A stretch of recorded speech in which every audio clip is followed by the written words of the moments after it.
Yay! Hello. Good afternoon, fabulous people. Welcome to Business Blondes. Another Thursday, another dime, another dollar. We've got a fantastic show for you today because we're just going to let rip on going out. Out. Have you been out much recently? Are you going out? Is your business going out? Are you just staying in? Is in the new out or is out the new in? We just don't know, but we're going to discuss. Is it safe to go out? Is it fun to go out? Or how can you possibly have fun when you're washing and masking and separating yourself from people? We're going to talk about that a bit later. And we're really glad you've joined us today. So let's do what we normally do at this time, which is to go around the room and have a chat with people and see how their week has been. And if anything's kind of bubbling to the surface in their businesses or in their lives that we all need to know about. So Sam, how's tricks with you this week? Hello. Yeah, I think this is going to be a really interesting debate about going out. You know, who's ready, who's not, what are your views? So I'm really looking forward to this. I'm certainly ready and have been out. And actually, it was really funny because I was reflecting with a client yesterday. We went out for some lunch and I said, I'm feeling really flat. And I said, but I know why. And it's because I'm not doing enough of this. You know, I say it quite often that I feel... we've got a delivery. I feed from people's energy and I need that to make me really, you know, be on my best performance. So really interesting debate that I'm looking forward to. Lots and lots to say. No, that sounds great, Sam. And I know what you mean. It's about energy begets energy. And when no man is an island, no woman is one either. Not even Love Island. No man's an island or a woman's an island. So we do need to be out in front of other people. That's where we learn. That's how we keep going. It's oxygen to us. How are things with you, Penny? What have you been finding this week? Yeah, I'm really looking forward to talking about being out. But this week, well, everybody's talks about looking after your mental health through COVID and lockdown, and I know we had the early sort of everybody talk about do your exercise, and I did biking and I did walking, but I couldn't understand why I've got RSI in both hands, tennis elbow, sciatica, and so I decided I needed to go join David Lloyd, and I just have discovered actually the damage to my body of being on a seat so much, because I used to be up in London running up and down escalators, walking to places. But this sort of 8 hours a day, I've lost my glutes. I don't think my bottom's become too flabby, but my glute muscles and my trigger muscle is gone. And I was lying flat with a physio and I couldn't lift my back legs because from my stomach. And this is something that I've really discovered. So I've been out doing yoga and Pilates and swimming. And I've been loving it, but that's not out. I mean, there may be various forms of outs, but that's my week. I've realised that I actually have looked after my mental health, but my physical health, I didn't realise that I had damaged myself so much just sitting. I think we're all in danger of Zoom glutes, Zoom bum, and basically there's a lot more sciatica going on, neck pain from sitting like this all the time by the computer. We haven't got ergonomically designed offices. We're in our spare rooms or wherever. So yeah, there's a lot of kind of remedial work that needs to be done on the old body and bot at the moment. But yeah, well, you know, I am a bit of the queen of out, and even when we were in lockdown, I was like water through rock. How can I go out when it's lockdown? So I had picnics on park benches in torrential rain with a bottle of champagne. I had picnics all over the place because I refuse to not do the out bit. And what do I get from out is seeing friends, obviously, very important. I think, you know, friends are oxygen to me as well as family, but also the celebration of life, enjoying London or wherever you live, giving back to the economy, shopping, enjoying a drink or even a little sandwich somewhere. And I've just come back from brunch with my husband. We had a lovely brunch in the sun in Ealing, really, really beautiful. And in the first week the lockdown lifted, I boasted 8 meals out in 7 days. I'm just waiting for the round of applause there. And I lost, thank you, and I lost 2 pounds. So Rishi Sunak, yes, I'm your greatest fan. But, you know, that's me. I used to be a restaurant critic. I like going out. I enjoy the whole buzz. I love staying in. I like cooking. I like cozy by the fire. But what I've found this week is when you do go out to some places, it's not how you imagine it to be. It's hollow. It's over officious. There's too much caution, and there's no kind of sense of logic to some of the rules that are going on. And sometimes I think people in the entertainment or hospitality industry need to make us feel a little bit more welcome than they maybe are doing at the moment. I tried to book a venue for this Friday for my networking group, and although it was only 14 people, they refused us. And even though it's a nice day tomorrow, apparently we still can't sit outside and do business networking, which seems mad. And the manager said, "I am so sorry, how we would love to have you here." So that's money not coming into that hotel venue. So you know, it's holding business back to some degree. If you're not welcoming the punters coming in, why would you go back? It's got to be almost like super friendly now to encourage people to get over their fear and to start some normal life again. How are you finding it, Sam?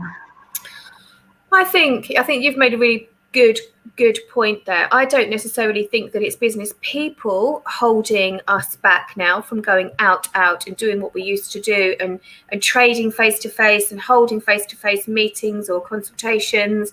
I think venues are really holding us back now. I've had similar experiences trying to book venues for my mastermind groups.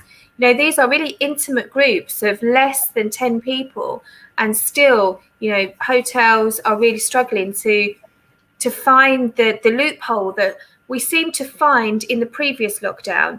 You know, before it was, if it's a business meeting, it's okay. Whereas at the moment, that rule doesn't seem to kick in. And whenever I mentioned that, people are, I'm not quite sure, you know, let me check. And the answer is still always no. So I don't think it's business people per se that are reluctant to meet. I think venues, hospitality is really letting down business right now. I absolutely agree, and they should be encouraging us, because, you know, people will find alternative ways, and a lot of places won't bounce back. How are you finding it, Penny? Because you hold lots of events and mastermind groups. Yeah, and our members were just desperate to get back together, desperate. So I agree with you, Sam. And I have to say, you know, I'll share some of the practicalities of it. I've run 4 events now in the last month.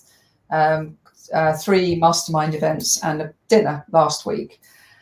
You know, what I'm finding is the venues are terrified, and I think that this regulation that's being put on them is really unfair now for them. I think the government needs to relax some of the regulations, because obviously they're absolutely terrified that health and safety are going to come into their venues, close them down when they've worked so hard to try and make it right. So, you know, we got this huge prescriptive set of regulations that we had to agree to on the contract about how we paved, and you know, when I first read it, I thought, I can't pass this on to my clients. Nobody's going to come based on this, you know, nobody's to touch, everybody's got to keep this far distanced and everything. So I actually chose just to put a very watered down version of that through to my clients, to say obviously social distancing is important. We want to really support the venue and not put them into trouble. The reality is, and I'm not going to mention any venues, when we actually got there, they were actually, as a private venue, a lot more relaxed. You know, everybody did hug, everybody did mingle. You know, we were told that we had 5 tables of 6, that they had to come straight in, sit down. Well, that was true, because they wouldn't get past their glass of champagne until they sat down. But once they sat down, they picked it up and, you know, chatted. And, you know, and I actually said to the venue, you can't turn me into headmistress here. These are my clients that I need to host, and I'm not going to be the person telling everybody to sit down, please, sit down, please. So actually the reality of it was really, really enjoyable. But I had to take a big risk. And the risk is that the cost of the venue, because of social distancing, the size of the venue and the way it had to be run was more expensive. And I didn't want to pass all of that extra cost onto my clients. So we did subsidise it. I think our dinner cost us about £1,500 to put on for our clients. And, you know, plus they paid for their dinner. But so there is a little bit of risk, but I just feel that we've got to lead by example. I want to encourage the people that I know, the business people, to come out again, because I think that there is a danger if we don't all start doing it. When will we do it? And so we've almost got to be that change ourselves. So it was really good. Do you feel that actually, you know, we've been used to these restrictions now for over a year, and we're used to you know, being sensible when around other people. So I almost feel sometimes that the venues are not giving us that, you know, trust of being responsible adults and making the right choices and doing the right things. You know, we know what we can and can't do. We've been doing this now for over a year. This is not new ground.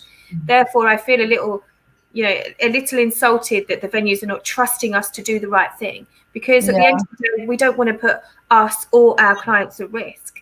So we're going to do. And I think I agree with you. And I think what I had to say to my clients is, you've got to take some personal responsibility for coming. I can't completely 100% protect you. Everybody was supposed to either be second vaccinated or what's it called, double jagged, or bring their proof that they had done a lateral flow test. But I was not going to do that at the door. And I said, so there's got to be trust. There's got to be personal responsibility if you show up, because obviously my nerves was that any of us would then get the track and trace because they were there. But yeah, so there is a blend between us taking personal responsibility and the venues realizing that they need to relax and go against it a bit. It seems to me that's so random, Penny, that some places you can go in and they are relaxed and they just treat you like adults and show you to the table. I went to one the other day, stood at the door, see that picture behind me, the other side. Can you put your mask on to go from here to there? Literally one step. Can you put your mask on your table? And I was like, oh. But then my brother said, well, if you were an inspector and you were the maitre d', they would check that you hadn't said to the punters coming in, put your mask on. So that's, you know, okay, fair enough. Another place wanted to take my temperature. Like another place, they don't even do track and trace, not worried about you. So it's very, very random. And so, you know, I think the main thing is make it welcoming and make it easy for people to come and spend money. I think the masks are very debilitating for shoppers. If you want to walk around a department store, it gets very hot and uncomfortable quite quickly. I think that should be optional as well. And as soon as we get to the 19th of July, that should be, whether you wear a mask or not, should be optional as well. And trust the individual to make their own choices now. Yeah, because I think the whole mask thing is that people are now not demasking. Definitely. I think you had that experience, Caroline, didn't you? And one journey up and one journey back, you saw a completely different world. Yeah, on the tube going into town, no one in my carriage had a mask on. That was fine by me. I take my own chances. On the way back, everyone had a mask on. So, you know, I wore my mask. But I think people need to make their own choices now, and we need to be treated like adults. Most of us are second jabbed now, and that's up to us to take the chance. We've got to live with this now. We've got to get the economy back and up and running again. It makes you think, do I want to go in that shop on a really hot day and walk around in a mask? Brilliant sales on 40, 50, 60% off. If people aren't going to go in there and shop, they'll just do it online, and there's a lot of places closing down, as we've seen. So we've got to do the footfall. It puts you off, doesn't it? It puts you off going, you know, for a big shop, if that makes sense. So I'm quite happy to pop in and wear a mask, but it's a faff, and I am bored of mask wearing now. Although, you know, I know that people are choosing now to demask or not. Once again, I just think it has to be up to that individual, and I don't think anybody should be judged on if they're wearing a mask or if they're not. Although, is it still illegal at the moment not to wear a mask? Yeah. In fact, I just saw Nick Blanchard. Hi, Nick. Great comment to bring in here. You know, he was saying different rules make no sense. 40k at Wembley, no mask. 10k at Twickenham, masks compulsory. And I've got two mums of clients who their 5-year-olds were having their first sports days this last week. They weren't allowed to watch their sports day, yet you had everybody at Wembley. And so I think that's the situation that I'm in. Yeah, so my youngest has got his sports day next week, and parents are not allowed to go in. Yeah, it's just. And this is where people's tolerance is wearing very thin, and there's a lot of bubbling frustration and anger underneath all of these rules. And frankly, if I worked in a shop or restaurant, I don't think it wouldn't be my job as the waiter or shop assistant to police people. I mean, you're going to want someone to put your mask on, and they turn on you. That's not your job. No. So I think, you know, it has to be up to the public to make their own decisions. It's making me wonder, though, is the government being very clever? Because I can't assume they're all stupid, okay? And are they being very clever where they're thinking, we won't change the rules because then we're to blame, but actually let's just see people starting to rebel and we won't really do anything about it? I think there is that. No, they're always trying to escape the blame, and no one wants the finger pointed at them. It seems to be a blame culture at the moment. I think their total terror is that it would return back to this time last year, where the NHS was on its knees and they're protecting the NHS. But the actual hospitalised cases are really low at the moment, and there's the threat isn't there like it was. So we have to be sensible about going forward here. I think they've also put the fear of God into everyone for 18 months, and it's very hard to bounce back from that. If you're naturally an anxious person anyway, now you've got every cause in the world to be totally terrified. Sam, I think what Nick said there about the different rules makes sense. I think this for me is really interesting. And at first, when the whole Euros and the thousands of people that have been allowed to watch football, I love football. I'd have loved to have been at Wembley watching England versus Germany. I would have absolutely loved to have been there. And also at Wimbledon, what I hope now, because I was very angry about that first, especially when I'm not allowed to go and watch my son's sports day, and when, I went to a family funeral only last week, and that was not how it should have been. So I felt really angry, but now I actually am glad that these trials are happening, because I think if there's no fallout from this, if after all of these major sporting events, the death rate is not dramatically increased, they have to let us free. They have to no choice now but to let us free and live a normal life. If 40,000 people can be at Wembley and there's no kickback from that in terms of the death rate, then surely there's no argument anymore. I agree, and not letting parents go to their children's sports day seems random and cruel. When because it's football and it's a large sporting event, rules don't apply. So I think that's what people are becoming intolerant of, is the randomness and stupidity really of some of it.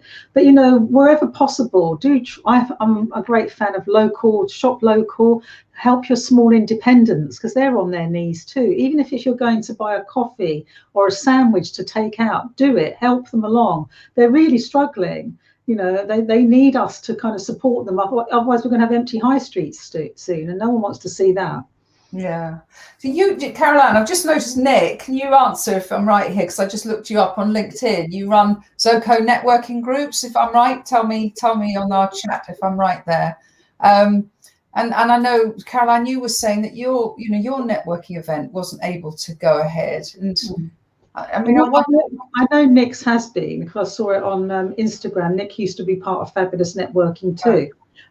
But I don't know. It just seems like whatever the venues allow it, they let you in. And the hotel, because it was part of a large chain that I was trying to host on Friday, they just didn't allow us 14 people to sit outside, all buying coffees and drinks, and perhaps a drink from the bar afterwards. They've lost out on that.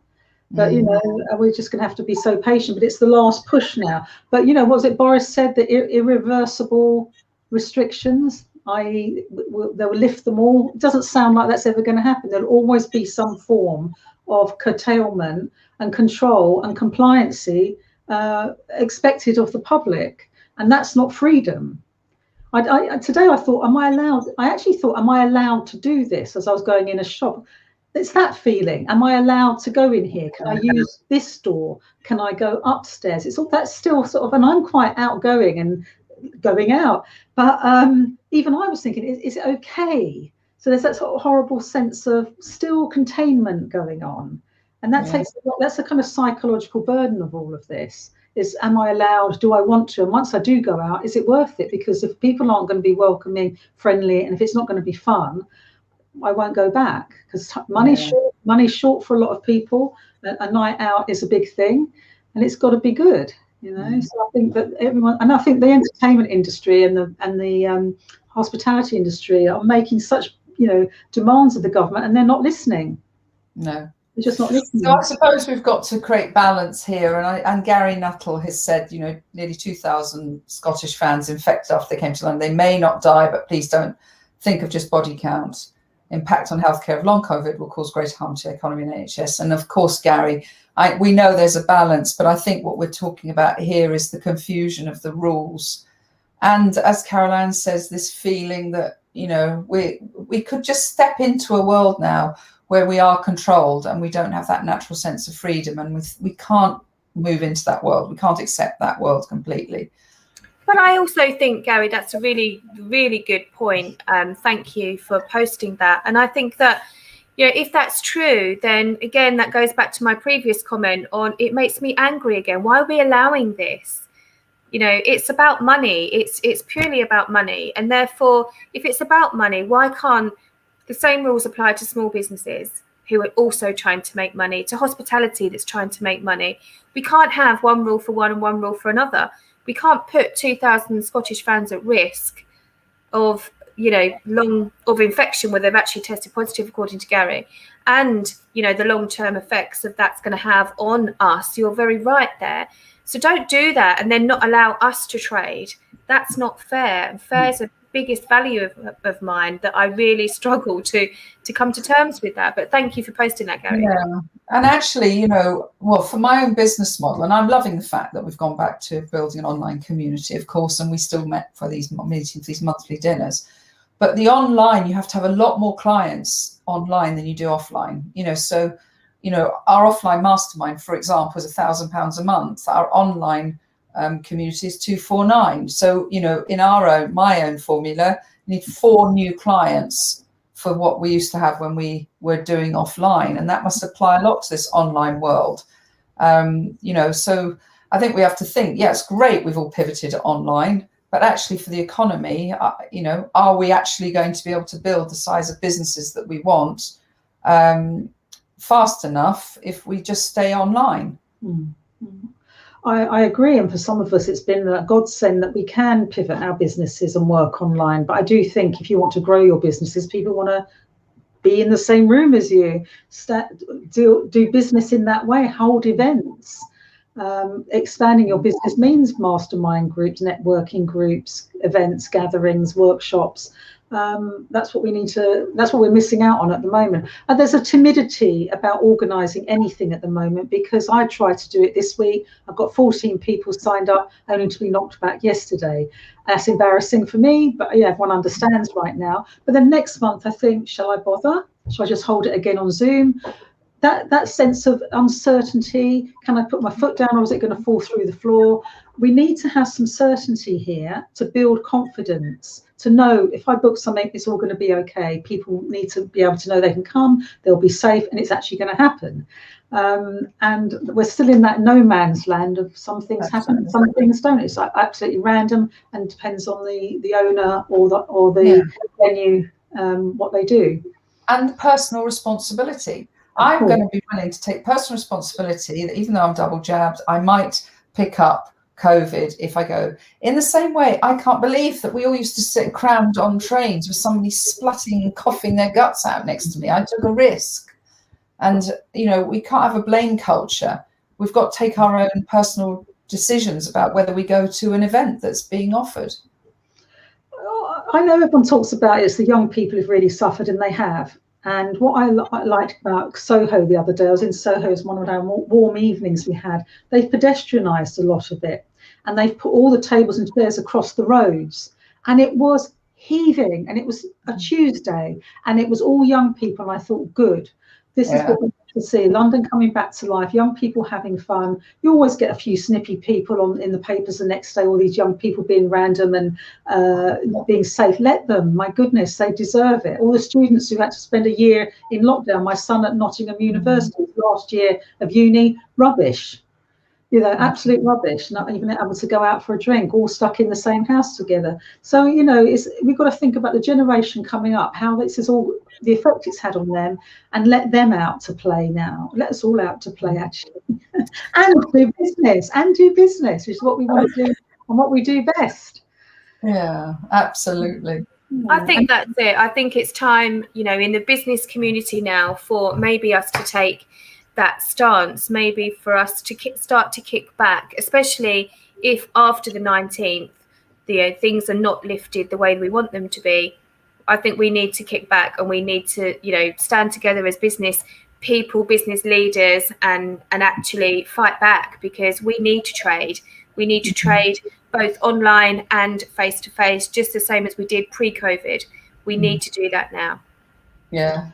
It's interesting, Nick, saying there, forget about that message, as someone in the restaurant you were in has got COVID, you now need to isolate for a number of days. That does stop people from wanting to go out. My PA, lovely, well, she's more of a business support manager, Alison, she was so excited about Wimbledon this Friday, took the day off, hasn't been to Wimbledon for years, and she's got the track and trace message that somebody in a restaurant that she sat in, she's now got to isolate and she can't go to Wimbledon. And I was devastated for her. That's really sad. It's very sad, really sad. So, yeah, and I suppose the thing is, right or wrong, Gary, right or wrong, Nick, right or wrong, any of us, some people are just going to start saying to hell with this, because you know, are they really, you know, people taking a picture of the track and trace thing and pretending that they have checked in, people not wearing masks and saying that they are exempt when they're not really exempt. You know, there's this no man's land now. But you know, Sam said, you know, why aren't the public kind of making more noise? Well, they are, Sam. There are anti-lockdown riots going on, but the press don't report it. They're not allowed to. No. Apparently there's some form of embargo right at the beginning of lockdown that they were not to encourage anti-vax or anything in the news.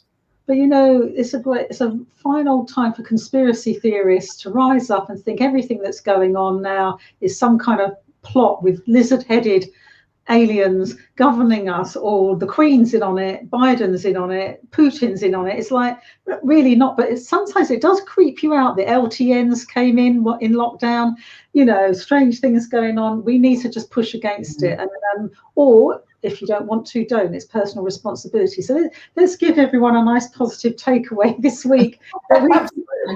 Because I think my takeaway is just go deep inside yourself and take a risk. Take a risk, get people together in business and meet some clients and just start to have a life. And I know that I might get bombarded with people telling me not to, but you can take a risk and still really be within the rules if that worries you, but start getting out there. I couldn't agree more, Penny. Have you got anything to add to that, Sam? I think you've got to do what you feel comfortable with. And I've said this from day one, you know, you cannot judge anybody else with what they do. You just have to be safe and secure in and happy and comfortable in what you do and your behaviour and your actions. And as long as you do that, then like Penny says, we cannot have a blame culture. We just have to be responsible for our own safety. And I think that's what I would just encourage people to do, just to fear less, but look after themselves, make your own decisions. I love that, fearless. Let's be fearless and fearless. And which, you know, there's a new school of thought by a writer that was featured on Marie Forleo's channel the other day. And he was saying every decision we make is based on one of these two things, fear or love. And every thought we have is one or the other, and you'll know which one feels good because it's the love thought. If you live in fear or you act out of fear, that's just, you know, when you think of that, I'm acting out of fear, no good comes of that. So do trust yourself, be fearless and act out of love. And as I say, try and support local, try and support, even if it means going out for a coffee or a sandwich. You don't have to go to a big venue. Or as I saw in Ealing Broadway just now, pints to go, someone had. So it's like you don't even want to drink in the restaurant, get a pint and go to the park or something. But it keeps everything ticking over. It's those small purchases and it adds a bit to society. And there's, you know, hopefully the weather's on the turn, you can have a picnic and, you know, get out more. But I think the main thing is whatever your desire, whether big venues, posh restaurants, clubs or whatever, get out. Out is the new out, not in. and of course enjoy the freedom, because everything we do in business, the bottom line is, why do you do what you do? It's always freedom. It's always we're doing it because we want freedom and choice. Let's vote for freedom. Let's have fun now. You know, we've had so much negativity over the last year. It's time to be fearless and have fun. Fearless, fun. And there's another one I'd add is fizz. You didn't know what I was going to say. And have a bit of fizz as well. So thank you everybody for joining us, Nick, Gary, and anyone who might have been lurking around and checking in on us. Lovely to see you. See you next Thursday at 1 o'clock. If you'd like to be here on this show, let us know. We're always looking for guests. But in the meantime, the 3 Fs, fizz, fun, and fearlessness. Thank you very much for joining the fabulous Business Blondes. Have a good week. Bye, guys. Bye.